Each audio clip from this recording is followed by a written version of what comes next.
महामहिमामयी श्री जनाबाई जी का बहुत ही श्रद्धा से नाम भक्त मंडली में लिया जाता है। ये इनकी अवस्था 8 वर्ष की थी। ये अपने माता पिता के साथ पंढरपुर आई हुई थी। उसी 8 वर्ष की अवस्था में इन्होंने नामदेव जी महाराज के यहाँ सेवकाई स्वीकार कर ली, क्योंकि माता पिता बहुत ही गरीब घर के थे। पिता का शरीर पूरा हुआ, माता का शरीर पूरा हुआ कुछ ही दिनों में। तो इनके हृदय में एक बात आ गई, मेरा जीवन प्रभु के लिए है, तो कैसे मैं प्रभु को समर्पित हूं। तो अपने जीवन को प्रभु में समर्पित करने के लिए वहीं पंढरपुर में श्री नामदेव जी महाराज के घर में सेवकाई स्वीकार कर ली। भक्त की सेवकाई से प्रभु कितने प्रसन्न होते हैं। हमारे हृदय में यदि भक्तों के प्रति श्रद्धा हो जाए तो भगवत प्राप्ति कितनी सरल है, इस प्रसंग से देखिए। श्री जनाबाई जी प्रायः संत सभा में नामदेव जी की दासी के रूप में प्रसिद्ध हुई हैं। ये जनाबाई जी को महाराष्ट्र में बहुत आदर से नाम लिया जाता है और इनके बहुत महिमामय पद भी हैं। और ऐसी इनकी नाम में प्रीति हुई नामदेव जी के प्रभाव से कि बड़े बड़े सिद्ध संत जन इनका स्मरण करते थे। कबीर दास जी जैसे सिद्ध संत जनाबाई जी के चरणों में प्रणाम करते थे। ये नामदेव जी के संग की महिमा का प्रभाव। उनका जन्म गोदावरी तट पर गंगाखेड़ नामक एक ग्राम में हुआ था। इनके पिता का नाम दमा और माता का नाम करुंड था। बचपन में ही इनकी मां पधार गई और पिता जो इनको विठल भगवान के दर्शन के लिए लाए तो वहीं उनका भी शरीर पूरा हुआ और ये नामदेव जी के चरणों में समर्पित हो गई। इनके हृदय में एक बात आई कि प्रभु की प्राप्ति का उपाय एक ही है, कोई भक्त प्रसन्न हो जाए। इसलिए उन्होंने सेवकाई स्वीकार कर ली नामदेव जी के यहाँ, और अन्य आश्रय कोई रह नहीं गया था। नामदेव जी निरंतर भजन परायण, निरंतर नाम में डूबे रहते थे। नामदेव जी जैसे महात्मा की सेवकाई मिल जाए, ये तो प्रभु की सेवकाई से भी बढ़कर के है। अब जनाबाई जी के हृदय में एक ही बात थी कि मैं नामदेव जी को प्रसन्न कर लूं। नामदेव जी के पूरे परिवार के कपड़े धोना, पूरे परिवार के लिए आटा पीसना, पूरे परिवार के लिए भोग तैयार करना, पूरे परिवार के लिए हर समय अपने प्राणों को समर्पित किए हुए तन्मयता पूर्वक सेवा करना। बर्तन मांज रही है, कपड़ा धो के ला रही है, झाड़ू पोछा कर रही है। आप सोचो, पूरे परिवार की स्वयं सेवा करती। उनकी सेवा में एक बड़ा आनंद प्रकट होने लगा। वो इस भाव से कि नामदेव जी की जिस दिन कृपा दृष्टि होगी उस दिन मुझे भगवत साक्षात्कार हो जाएगा। अब नामदेव जी की सेवा प्रभाव से निरंतर नाम चलने लगा। भजन न हो संग बिनु। देखो, संग हुआ, अब चेष्टा नहीं करनी पड़ रही। जो नामदेव जी जप करते थे, वही जो कीर्तन करते थे, वही जनाबाई कीर्तन करने लगी, नाम स्मरण करने लगी। नाम स्मरण करते करते कभी जैसे पोछा लगा रही, एकदम हाथ रुक गए, अश्रु चलने लगा, प्रभु के लिए विकलता प्रकट होने लगी, भाव दशाएं उनकी आने लगी। श्री जनाबाई जी के हृदय में विठल भगवान के प्रति प्रबल आसक्ति होने लगी। जब कभी सेवा से अवसर मिलता, मंदिर में जाती, ठाकुर जी को देखती ही रहती, और देखते देखते एकदम विकलता होती तो रोने लगती, एकदम आनंद बढ़ता तो नाचने लगती। ऐसी दशा जनाबाई जी की श्री नामदेव जी की सेवा से होने लगी। जनाबाई जी जब झाड़ू देती, बर्तन मांजती, कपड़े धोती, जल भरती, चक्की पीसती, ये सभी कार्य करते हुए सावधानी ये रखती कि सेवा में त्रुटि न हो और नाम विस्मरण न हो। और भगवान नाम का ऐसा प्रभाव हुआ कि अब उनके आंसू नहीं रुकते। सोहनी लगा रहे, अश्रु प्रवाह हो रहा, बर्तन मांज रहे, अश्रु प्रवाह हो रहा। देखो कैसी कृपा हुई भक्त संग की, जिसकी बड़े बड़े साधु जन, उपासक जन आकांक्षा करते, वो जनाबाई को प्राप्त हो रहा है। वो कभी रोते रोते सेवा करते करते एकदम व्याकुल हो जाती, हा विठल, हा विठल, हा पांडुरंगा, ऐसे पुकार पड़ती। अब एकादशी के दिन नामदेव जी के यहाँ रात्रि में भक्त मंडली एकत्रित होती और कीर्तन करती।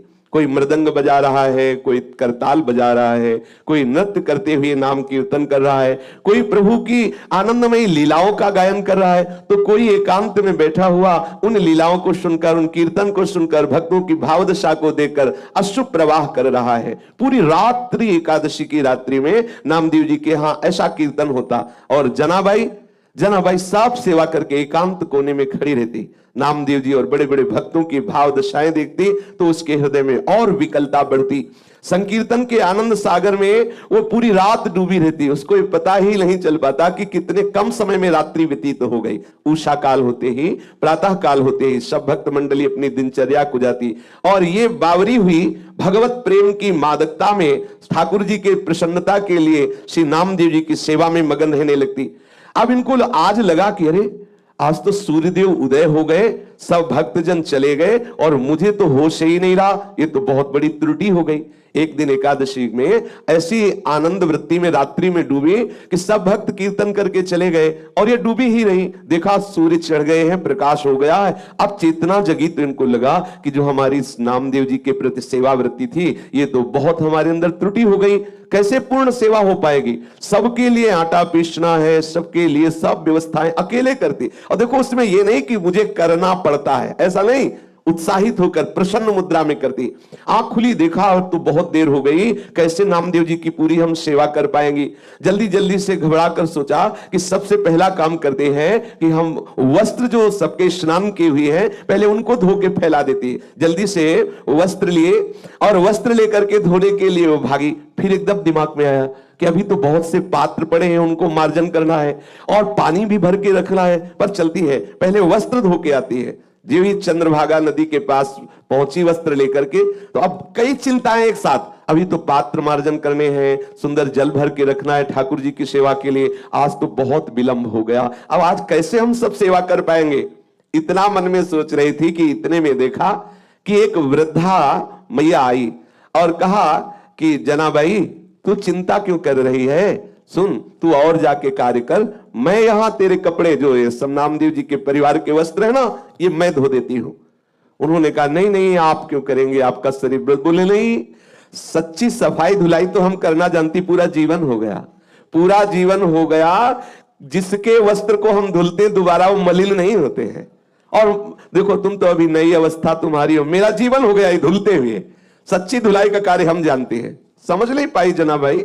जनाबाई ने कहा मेरे स्वामी की सेवा में आज बड़ी गड़बड़ी हो गई, क्योंकि मैं ऐसी भूल में पड़ गई कि सेवा छूट गई। भूल का तात्पर्य इतना आनंद में डूब गई। बुढ़िया ने प्रेम से कहा तू चिंता मत कर, देखना तू वैसे कपड़े साफ नहीं कर सकती जैसे मैं करूंगी। जनाबाई ने कहा कि अब मुझे नामदेव जी के घर तत्काल भाग के जाना, क्योंकि पात्र मार्जन नहीं किए। अब देखो जैसा भी हो, वो कपड़े वहीं नदी के किनारे छोड़ करके गई और जो कार्य अत्यंत आवश्यक था, जैसे पात्र मार्जन करना और जल भर के रख देना, वो करके वापस आई। तो देखा बहुत प्रेम से डूबी हुई वो जो मैया थी, सब कपड़े धो करके और फैला दिए थे और कहा कि देखो तू चिंता मत कर, आनंद पूर्वक सेवा कर। बहुत बहुत आनंद का ये विषय है जो तेरे अंदर ये चिंता चलती रहती है भक्त को सुख पहुंचाने की। तो उन्होंने देखा कि सारे के सारे कपड़े एकदम स्वच्छ। जनाबाई ने हाथ जोड़ करके कहा कि आप जैसी उदार तो मुझे जीवन में देखने को नहीं मिली। हमारा तुम्हारा कोई परिचय नहीं, कोई स्वार्थ भावना नहीं, और आप इतने ढेर सारे सब कपड़े धो दिए। तो आप तो हमें लगता है ईश्वर स्वरूप ही है, प्रभु स्वरूप ही है, और हमें तो ऐसा लगता है कि हमारे विट्ठल ने कृपा करके तुम्हें भेजा है। पर इतना नहीं सोच पाए कि विट्ठल ही इस रूप में आए हैं। मैं आपका बहुत आभार मानती हूं। तो मैया ने कहा आभार की कौन सी बात है, मैं तो तुम्हारी ही हूं, मैं अपनों से आभार थोड़ी प्रकट करती है, मैं तो आपकी ही हूं, आप ऐसी चिंता क्यों करती है? ऐसा करके मुस्कुराते हुए वो वृद्धा माई वहां से चली और कहा कभी भी आवश्यकता हो तो मेरी याद कर लेना, आप जो भी याद करोगी मैं उपस्थित हो जाऊंगी तुम्हारी सेवा के लिए। जनाबाई जी भाव में डूब गई, क्योंकि उस वृद्धा की मुस्कुराहट ने इनके हृदय में आनंद का वर्धन किया। इनको थोड़ी देर के लिए अंतर्मुख में इतना डुबा दिया उस मुस्कुराहट ने, पूछो मत। फिर चेतना आई और सोचा कि मैंने तो पूछा नहीं कि तुम कहां रहती हो, तुम्हारा क्या नाम है। जब तुम कह रहे हो कि कभी कार्य पड़े तो बुला लेना, तो तुम रहती कहां हो, तुम्हारा नाम क्या है? आसपास देखा तो वृद्धा दिखाई नहीं दी। थोड़ा दौड़ करके आसपास और देखा, नहीं दिखाई दी। अब तो हृदय में विकलता हुई कि शरीर को इतना यौवन का भी नहीं था कि वो हवा की तरह भाग जाए। वृद्ध थी, आखिरकार कहां चली गई और कौन हो सकती है? जनाबाई वो सब कपड़े लेकर के घर पहुंची और हृदय बड़ा व्याकुल था कि आखिरकार वो वृद्धा थी कौन और कैसा जादू कर गई वो अपनी मुस्कुराहट से वृद्धा कि मेरा चित्त बार बार उसी का चिंतन कर रहा है। जनाबाई गदगद कंठ से नामदेव जी के समीप गई और पूरी घटना सुनाई कि आज ऐसा ऐसा हुआ। नामदेव जी ने तत्काल जनाबाई जी से कहा रे और कोई नहीं था, वो तो विट्ठल थे, कोई दूसरा नहीं था, वो तो विट्ठल थे, ये तो विट्ठल थे, तेरे को बड़भाग्नी बनाने के लिए आए। लेकिन अरे इतना विट्ठल प्यार करते हैं तेरे से कि सब कपड़े धो दिए। उनको भी संकोच हुआ कि कपड़े तो हमारे ही सब थे। देखो आराध्य देव ने अपने सेवक के कपड़े प्रक्षालन किए, कैसी भक्ति का महिमा में स्वरूप है। नामदेव जी ने कहा, जनाबाई तेरे तो अहोभाग्य, कैसी तेरे ऊपर ठाकुर की अनुग्रह वृष्टि हुई, तू समझ नहीं पाई। अब तो जनाबाई के हृदय में और प्रणय कोप बढ़ गया। अच्छा, आए भी तो ऐसे छलिया रूपरेख। अब जनाबाई रोने लगी कि हाय है, इतने छलिया हो कि आप आए भी और हमें परिचय भी नहीं मिल पाया, और दूसरी बात, मेरे लिए आपने कष्ट सहा, मेरे लिए इतने ढेर सारे कपड़े धोए। अब तो और हृदय में प्रेम की विकलता बढ़ने लगी। प्रभु सदैव अपने भक्त के पीछे पीछे डोलते हैं। अब वो तो प्रेम पीड़ा में विकल होकर के जनाबाई सेवा करने लगी। स्वयं मूर्तिमान होकर के प्रभु जनाबाई जी के साथ चक्की पीसते आकर के, एक बार नहीं बहुत सेवाएं। जनाबाई जी प्रेम में मगन होकर सोहनी लगा रही हैं, कूड़ा का ढेर लगाया, और जब कूड़ा भरने के लिए आई तो देखा टोकरी में लिए हुए प्रभु कूड़ा भर रहे। अब बुढ़िया के रूप में नहीं आते, साक्षात विट्ठल के रूप में आते। अगर जनाबाई नामदेव जी के यहाँ उनको सुख पहुंचाने के लिए, उनको भोग बनाने के लिए आटा पीस रही चक्की में, तो चक्की में आटा पीसते हुए कभी कभी वो पद गाते हुए भाव में डूब जाती, तो चक्की रुक जाती, तो ठाकुर जी बैठ के चक्की पीसते। जनाबाई पद गायन करते हुए डूबी हुई है, और क्योंकि सेवा में त्रुटि न हो इसलिए ठाकुर जी समीप आकर के चक्की पीसने लगते। जनाबाई का अभंग सुनते रहते और जनाबाई जी प्रेम में मगन होती। महाराष्ट्र के महापुरुषों ने वर्णन किया है कि झाड़ लोट करी जनी, केर भरी चक्र पाणी, पाटी घेउनिया सिरिम नेवनिया टाकी दूरी। ऐसा भक्त सी भूलला, नीच कामे करूं लागला, जनी मेहड़े बिठो बाला, काय उतराई हूं तुला। जनाबाई जी घर में सोहनी लगा रही तो कचरा उठाते साक्षात विट्ठल भगवान। अपनी टोकरी को सर पे रखे हुए पीछे पीछे जनाबाई के डोलते, जहां जाओ झाड़ करके कूड़ा एकत्रित कर दी, सोहनी लगा के ठाकुर जी कूड़ा भरते। कैसी भक्ति की अद्भुत महिमा, भक्त की भक्ति से कैसे प्रभु अधीन हो जाते हैं। और बार बार विट्ठल जी यही कहते जनाबाई जी से कि मैं तुम्हारा ऋणी हूं। जनी मेहड़े बिठो बाला, काय उतराई हो तुला, मैं कैसे तुमसे ऋण हो सकता हूं जनाबाई, तुम मेरे भक्त नामदेव जी की सेवा करती हो, मैं तुम्हारा ऋणी हूं, मैं तुम्हारा ये ऋण कैसे चुकाऊं, ये मुझे बता दो।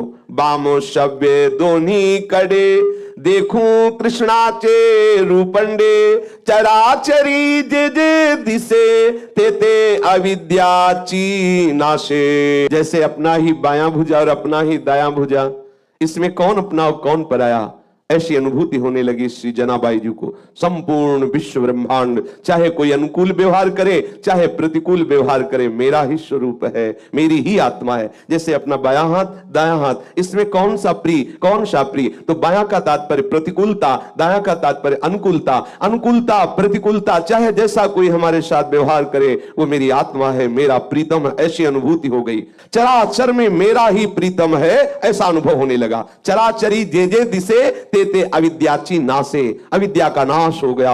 एकमात्र विट्ठल ही विट्ठल, प्रीतम ही प्रीतम। कैसी रसमयी स्थिति प्रभु प्रदान करते हैं। देखो ये प्रभु प्रदान करते हैं, कैसी अधीनता स्वीकार किए हुए। जनाबाई अगर धान ओखली में कूट रही है तो प्रभु सामने खड़े मुस्कुरा रहे। अब बताओ ऐसी सेवा करनी पड़े तो क्या परेशानी। धान कूट रहे, सामने विट्ठल खड़े मुस्कुरा रहे। चक्की पीस रही, भाव में डूब रही, ठाकुर जी चक्की पीस रहे। वो सोहनी लगा रही तो ठाकुर जी कूड़ा भर करके टोकरी अपने माथे पे रख के जनाबाई जी के लिए आया कि सर्वा ठाइम पूर्ण कला, दासी जने पाहे डोला, माझे नाठवे मी पण, तेथे कैचे दुजे पण। दासी जनाबाई नामदेव जी की कृपा से, इसीलिए लिखा दासी जनी। जब मैं नामदेव जी की दासी बनी, उनकी सेवा की, तो मैंने देख पाया कि द्वैत दूसरा कोई है नहीं, एकमात्र मेरा विट्ठल चराचर में व्याप्त है। संपूर्ण कलाओं से युक्त जो श्री कृष्ण है वो सदैव मेरे सहयोग में है, मेरी सेवा में मेरे समीप है। ये मैं नामदेव जी की दासता से जान पाई। दासी जनी पाहे डोलाम, प्रभु मेरे पीछे पीछे डोल रहा है केवल नामदेव जी की दासता के कारण। एक दिन श्री विट्ठल भगवान के गले का जो बहुत महंगा हीरो से जटित पदक आभूषण था ग्रीवा का, वो चोरी हो गया। और मंदिर में जनाबाई जी सेवा हेतु जाया ही करती थी। तो ऐसी कुछ लीला बनी कि सबको संदेह हो गया जो वहां मंदिर में सेवा में थे कि और कोई नहीं, जनाबाई जी ने ही वो रत्न पदक जो ग्रीवा का आभूषण है वो चोरी कर लिया। अब तो ये बात फैलने लगी। ये ऐसी लीलाएं प्रतिकूलता की होती है भक्तों के जीवन में। जनाबाई को ये सब वहां के जन कलंकित करने लगे कि ये बंती तो बहुत भक्ता है, लेकिन देखो ठाकुर जी का जो ग्रीवा का आभूषण है रत्न पदक इसने चुरा लिया। जनाबाई जी को जब सभा में बुलाया गया और कहा कि तुमने वो चुराया है क्या, तो जनाबाई ने कहा कि मेरे प्राण धन श्री विठ्ठल भगवान हैं, मैं उनको सुख पहुंचाने के लिए मैं उनका ये हार क्यों चुराऊं, वही मेरे हैं, तो हार चुराने की जरूरत क्या है। लेकिन भक्ति की भावना को तो कोई भक्त ही समझ सकता है। तब उन्होंने कहा मैं शपथ खा के कहती हूं कि मैंने ये रत्न का आभूषण नहीं चुराया है। पर प्रभु की ही ऐसी लीला थी, किसी ने जनाबाई की बात पर विश्वास नहीं किया और बात राजा तक पहुंची और ये बात इतनी जोर कसी कि राजा को निर्णय करना पड़ा कि जनाबाई को शूली की सजा दे दी जाए, क्योंकि इसने रत्न का ठाकुर जी का जो हार है वो चुराया है। अब सूली पर चढ़ाने के लिए उनको बांध करके जनाबाई के हाथ ले जाया गया चंद्रभागा नदी के तट पर। जब जनाबाई ने देखा बस सूली पे चढ़ाया ही जा रहा है तो बस हृदय से की बहुत बढ़िया, जैसे विठ्ठल आपकी इच्छा, और बस विठ्ठल विठ्ठल विठ्ठल विठ्ठल विठ्ठल, जैसे जैसे वो बोलती विठ्ठल विठ्ठल वैसे सूली पिघलती जाती। जैसे मोम को आंच लगा दे तो पिघलती चली जाए, ऐसे वो आंख मूंदे। वो ये नहीं चाह रही थी कि सूली पिघले, वो तो इसलिए विठ्ठल विठ्ठल पुकार रही थी कि अब शरीर का अंत है और मैं विठ्ठल की दिव्य सेवा में जा रही हूं, इसलिए विठ्ठल विठ्ठल। जैसे ही बोलती विठ्ठल विठ्ठल विठ्ठल वो सूली गलती चली जाती और पानी की तरह पिघल गई सूली नाम की वहां कोई चीजें नजर नहीं आई। सब आश्चर्यचकित हो गए जो राज दरबार के सैनिक थे। जनाबाई को सबने प्रणाम किया, सबने क्षमा मांगी कि गलती हो गई, ये प्रभाव दिखाने के लिए। इसमें दो बातें आई, जनाबाई जी को किंचित मात्र भय नहीं, क्योंकि सूली की सजा क्या मेरे प्रीतम का विधान है और मेरे प्रीतम के मिलन के लिए अब ये शरीर छूटने वाला है, तो कोई भय नहीं। और दूसरी बात है कि मेरा भक्त कितनी महिमा से युक्त होता है। जनाबाई ऐसे भाव से मगन रहती अब तो कि बिल्कुल शरीर की शुद्धि ना रहती, और उस स्थिति में सेवा के लिए जैसे कंडे थापती ना, तो कंडे से निकलता विठ्ठल विठ्ठल। यह आश्चर्य की बात है, किसी चैतन्य शरीर को छू दे और फिर वो बोले कृष्ण हरि राधा, तो अच्छा है, बढ़िया, कितना बढ़िया प्रभाव। लेकिन जड़ कंडा, उसमें कोई वाणी तो है नहीं, लेकिन कंडे से विठ्ठल विठ्ठल निकलता। एक बार कबीरदास जी महाराज श्री नामदेव जी के दर्शन करने जा रहे थे, तो उन्होंने समीप में देखा कि कुछ शोरगुल हो रहा है, तो ऐसे कौतुकवश पूछा यहाँ क्या हो रहा है। बोले जनाबाई से कोई स्त्री लड़ रही है। क्यों लड़ रही? अच्छा, जनाबाई कौन? बोले नामदेव जी की सेवा में रहती है वो बाई जी। तो और नजदीक गए तो क्या इस लड़ाई क्या हो रही? बोले कंडे पर। तो उनको विचार आया कि कंडे पर लड़ाई, भक्त के द्वारा कंडे पर लड़ाई। तो ऐसी आनंद मगन होकर के सुन रहे थे। वो कह रही थी कंडा मेरे, जनाबाई ने कहा नहीं मेरे कंडा है। तो बोले तेरे कंडा की पहचान क्या है? बोले कान में लगा के देखो कंडा बोल रहा है विठ्ठल विठ्ठल विठ्ठल। ये आश्चर्य की बात, ये आश्चर्य की बात। नाम जड़ वस्तु से गूंजने लगा। कैसी स्थिति भक्त सेवा के प्रभाव से आई। कबीरदास जी ने भी कान में कंडा लगाया कि आखिरकार ये सामने वाली स्त्री जो कह रही है कि हाँ हाँ इनके कंडे से तो विठ्ठल विठ्ठल है, कबीरदास जी ने भी लगा के देखा विठ्ठल विठ्ठल विठ्ठल। जनाबाई जी के चरणों में प्रणाम किया कि जिस महान भागवत की सेवा में रहने वाली दासी के ऐसे महामहिमा में परमाणु है, छू लिया जड़ वस्तु को तो वो विठ्ठल विठ्ठल बोल रही है। श्री जनाबाई जी श्री कबीरदास जी को देख करके बहुत आनंदित हुए और कबीरदास जी आश्चर्यचकित हुए कि क्या ऐसी भी भक्ति होती है कि जड़ वस्तु को छू ले तो भगवान नाम स्फुरित हो जाए। नामदेव जी के साथ जनाबाई जी की ऐसी तन्मयता हो गई कि संवत 14 से 7 में नामदेव जी ने समाधि ली, तो ठीक उसी दिन कीर्तन करते हुए जनाबाई विठ्ठल भगवान में विलीन हो गई, कीर्तन करते हुए। तो जो भक्त जन है वो तीर्थी कुर्वन्ति तीर्थानी, जो उनके चरणों का आश्रय ले ले तो संपूर्ण हृदय के विकार नष्ट करके भगवत अनुराग में रंग